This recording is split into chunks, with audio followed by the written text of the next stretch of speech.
Hello guys, welcome to Pakistani real reaction. तो कैसे हैं आप सब? उम्मीद है आप सब बढ़िया होंगे। वीडियो शुरू करने से पहले सबसे पहले आपसे एक रिक्वेस्ट है, हमारा backup channel Pakistani honest reaction को लाजमी सब्सक्राइब कीजिएगा। उसमें बड़ा धमाकेदार वीडियोस आ रही हैं। उधर ट्रेलर सारे आ रहे हैं। कल का ट्रेलर जो हर ट्रेलर सब कुछ आया हुआ तो यार लिंक मिल जाएगा डिस्क्रिप्शन में टॉप पे, बिल्कुल जाके यार फौरन उसको सब्सक्राइब करो। अब आते हैं इसकी तरफ। इंडिया ने मास्टर प्लान बना दिया है बांग्लादेश की टेक्सटाइल इंडस्ट्री को बर्बाद करने का। तो भाई साहब, मास्टर प्लान, अब इंडिया अपना बदला लेना शुरू कर रहा है। जो बहुत फुदक रहा था बांग्लादेश, वो चीज अब खत्म होगी। काउंट करते हैं 3, 2, 1 एंड स्टार्ट। तो भारत ने अब बांग्लादेश को दिखाना शुरू कर दिया है कि आखिरकार मैदान का असली हीरो कौन है। दरअसल फिलहाल के दिनों में बांग्लादेश ने भारत के खिलाफ अपना असली रंग सबके सामने ला दिया है, क्योंकि बांग्लादेश लगातार भारत को छेड़ रहा है और कभी बांग्लादेशी हिंदुओं पर अत्याचार करके तो कभी सीमा पर ड्रोन तैनात करके भारत के नॉर्थ ईस्ट वाले राज्यों में कब्जा करने की धमकी भी दे रहा है। और बांग्लादेश में अब पाकिस्तानियों का हथियारों के साथ आना जाना इतना ज्यादा हो चुका है कि अब भारत को अपना एक बहुत बड़ा कदम उठाना ही पड़ गया। दरअसल बांग्लादेश को ठिकाने लगाने के लिए भारत ने 365 नाम के प्लान को तैयार कर लिया है, जो कि भारत के द्वारा लगाया गया एक ऐसा मास्टर स्ट्रोक प्लान है जिससे बांग्लादेश के पास घुटनों पर आने के अलावा और कोई भी ऑप्शन नहीं बचने वाला।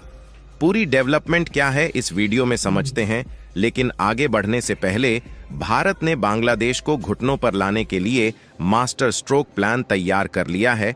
उसके लिए वीडियो को लाइक करके चैनल को सब्सक्राइब जरूर कर लीजिए। दरअसल देखा जाए तो पिछले कुछ महीनों से ही, जब से मोहम्मद यूनुस की सरकार आई है, तब से बांग्लादेश की तरफ से इतने ज्यादा भारत विरोधी काम किए गए हैं कि यह बात पहले ही समझ आ रही थी कि आगे चलकर भारत के लिए पाकिस्तान से भी बड़ा दुश्मन बांग्लादेश बन सकता है।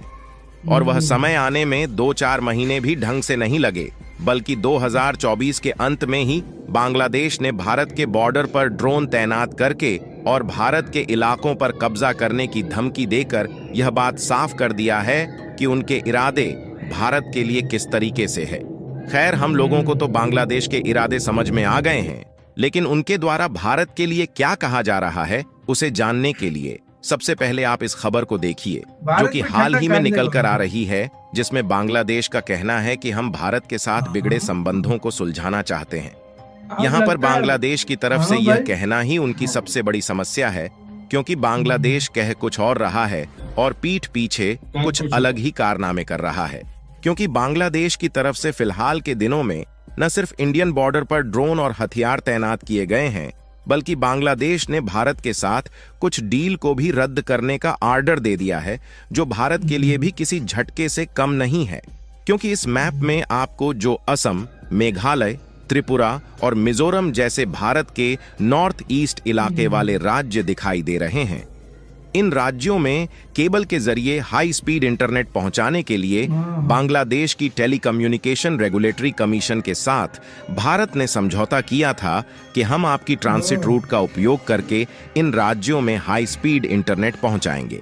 बांग्लादेश को ट्रांजिट रूट के रूप में उपयोग करने के लिए इसलिए समझौता किया गया था, क्योंकि अगर हम भारत की नॉर्थ ईस्ट वाले इन राज्यों में डायरेक्टली इंटरनेट पहुंचाते हैं तो भारत के पश्चिम बंगाल से नॉर्थ ईस्ट वाले इलाकों की दूरी लगभग 3700 किलोमीटर कम हो जाती है, जबकि यदि हम डायरेक्टली भारत के एरिया का उपयोग करके वहां तक इंटरनेट ले जाते हैं तो दूरी बढ़ जाती है। इसलिए भारत ने खर्च घटाने के लिए बांग्लादेश के साथ समझौता किया था। लेकिन हाल ही में बांग्लादेश के बदलते इरादों के बीच खबर निकल कर आ रही है कि इन्होंने भारत की चिंता बढ़ाने वाला काम किया है और इन्होंने भारत के साथ इस डील को कैंसिल कर दिया है, जिससे भारत के नॉर्थ ईस्ट वाले राज्यों की इंटरनेट सेवा बुरी तरीके से प्रभावित हो सकती है। कहने का मतलब यह है कि बांग्लादेश के सारे कारनामे तो भारत के साथ बिगड़ते रिश्तों के समय आग में घी डालने वाले हैं, लेकिन सामने से मोहम्मद यूनुस का कहना है कि हम भारत के साथ बिगड़ते रिश्तों को सुलझाना चाहते हैं। तो ऐसे में बांग्लादेश को सबक सिखाने के लिए सीधे नहीं बल्कि तिरछे रास्ते का इस्तेमाल करना होगा, जो कि बांग्लादेश को अंदर ही अंदर खोखला कर दे। इसीलिए भारत सामने से तो बांग्लादेश के खिलाफ अपनी सिक्योरिटी टाइट कर रहा है और अपनी सेना को भी एक्टिव कर चुका है ताकि उनके हर एक कदम पर नजर रखी जाए। लेकिन अंदर ही अंदर बांग्लादेश को खोखला करके उन्हें पूरी तरीके से गिराने का प्लान भी भारत ने बना लिया है। और आप देख सकते हैं कि इस प्लान का नाम है 365, जो कि भारत की तरफ से लागू किया गया एक ऐसा मास्टर स्ट्रोक प्लान है जो कि बांग्लादेश में भूचाल ला सकता है। इसके बाद बांग्लादेश के पास घुटनों पर झुकने के अलावा और कोई भी ऑप्शन नहीं बचेगा। भारत की तरफ से लाया गया प्लान बांग्लादेश के खिलाफ किस तरीके से काम करेगा, इसे समझने के लिए आप हमारी बातों पर ध्यान दीजिए। हाल ही के दिनों में देखा जाए तो बांग्लादेश के इरादे भले ही भारत के खिलाफ बदल गए हैं, लेकिन इसके साथ ही वह खुद भी एक नए संकट की ओर बढ़ रहा है, और वह है उनकी खुद के देश की इकोनॉमी। क्योंकि तख्ता पलट के बाद से दिन पर दिन बांग्लादेश आर्थिक रूप से कमजोर होता जा रहा है और ऊपर से कट्टरपंथी उसकी मुसीबतें बढ़ाए हुए हैं। वे लगातार हिंदुओं पर जुल्म कर रहे हैं और भारत विरोधी गतिविधियों में घुले हुए हैं। और हमने आपको यह भी बताया कि मौजूदा हालात ऐसे हैं कि बांग्लादेश भारत के लिए नए दुश्मन की तरह उभर रहा है, जिससे भारत हर स्थिति पर बारीकी से नजर बनाए हुए है। जहां इनकी हरकतों को ही काउंटर करने के लिए हाल ही में भारत ने प्लान 365 की घोषणा की है। और इस प्लान के नाम से ही जाहिर है कि 365 यानी कि 1 साल के अंदर बांग्लादेश अपने आप ही घुटनों पर आ जाएगा। क्योंकि आपको मालूम होगा कि बांग्लादेश में तख्तापलट होने से पहले उनकी टेक्सटाइल इंडस्ट्री बुलंदियां छू रही थीं। तमाम विदेशी कंपनियों के टेक्सटाइल ऑर्डर बांग्लादेश में तैयार हो रहे थे। यहां तक कि चीन के बाद बांग्लादेश दुनिया का सबसे बड़ा कपड़ा एक्सपोर्टर था। लेकिन तख्तापलट के बाद मोहम्मद यूनुस की सरकार आई, जिसके नतीजतन इनकी पूरी टेक्सटाइल इंडस्ट्री चौपट हो गई और उनके देश का रोजगार भी इन्हीं टेक्सटाइल इंडस्ट्री पर टिका हुआ था और उनके देश की पूरी इकोनॉमी भी इसी टेक्सटाइल इंडस्ट्री के बलबूते खड़ी हुई थी। यानी कि जिस देश की पूरी अर्थव्यवस्था ही टेक्सटाइल इंडस्ट्री पर खड़ी हुई हो, उनके लिए उससे मजबूत कोई कड़ी हो ही नहीं सकती। लेकिन दुनिया के बड़े बड़े जो कपड़े ब्रांड्स हैं वह भारत की तरफ अपना झुकाव कर रहे हैं, जिसके कारण बांग्लादेश की सबसे मजबूत कड़ी अब सबसे कमजोर कड़ी बन चुकी है। ऐसे के साथ तो यार वीडियो खत्म। तो ये सारा सीन है, मतलब भारत उसको अंदर से खोखला कर देगा, वो किसी साइड को पंगा।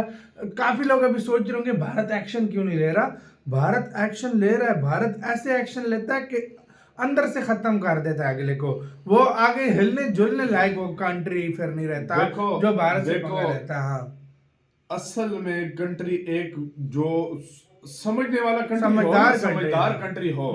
देखो डायरेक्ट हमला इंडिया पाकिस्तान के बीच कितनी जंगें हुई हैं, कितनी हुई हैं। डायरेक्टली या इनडायरेक्टली देखा जाए सबसे ज्यादा नुकसान चलो पाकिस्तान का हुआ, लेकिन इंडिया का भी नुकसान तो हुआ ना उसमें। बिल्कुल हुआ। लेकिन उसके बाद इंडिया ने कोई जंग लड़ी नहीं, पाकिस्तान खुद आइसोलेट हो गया। क्यों हो रहा है कि हर जगह पे हर फोरम पे आवाज उठाता है। इंडिया की नीति चेंज हो गई है, नीति चेंज हो गई है कि लड़ने की क्या जरूरत है। देश को आइसोलेट ऐसे इंडिया मुझे आज भी मोदी जी की बात याद है कि हमें इनसे जंग करने की जरूरत नहीं है, खुद ही लड़ेंगे। पाकिस्तानी खुद ही लड़ रहे हैं, वो खुद ही हो रहा है। तो ये चीज है भारत की। और बांग्लादेश के साथ भी सेम यही होगा। देखो जब आप सबसे ज्यादा चीज बांग्लादेश एक्सपोर्ट करता है, वही इंडिया से एक्सपोर्ट होना स्टार्ट हो, भारत छीन लेगा, उसको पीछे रहेगा क्या? सही बात है, उसको आना ही पड़ेगा इंडिया के पास। तो आपका क्या इस मामले में क्या कहना है, अपनी राय बताना। अपना बहुत ज्यादा ख्याल रखना।